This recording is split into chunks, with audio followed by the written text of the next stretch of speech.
An integer n between 1 and 99 inclusive is to be chosen at random. What is the probability that n times n plus 1 will be divisible by 3? So I'm not going to write out every number from 1 to 99 inclusive here. I'm going to write out like the first 15 numbers though or something, because I do want to look for patterns. So I want to give myself a big enough set that I can do that. And maybe I'll write out. So after that, we got 96, 97, 98, 99. So let's think about this. If we want to know if n times n plus 1 will be divisible by 3, so when is that true? Well, if either n or n plus 1 contains a 3, so if either n or n plus 1 is a multiple of 3, then the whole thing will be divisible by 3, because the product will always contain a factor of 3, and therefore n times n plus 1 will be a multiple of 3. Now, so if you can sort of reason this out. If every third number is a multiple of 3,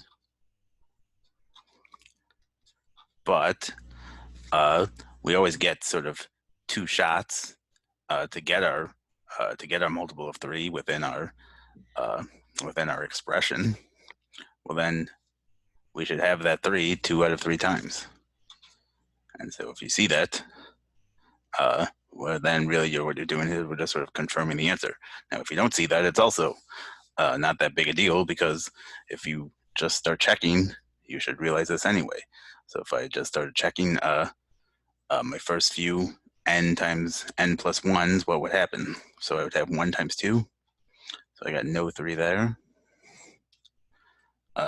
3 times 4, so this is good. I should say, sorry, that's not right. After 1 times 2, I would have 2 times 3.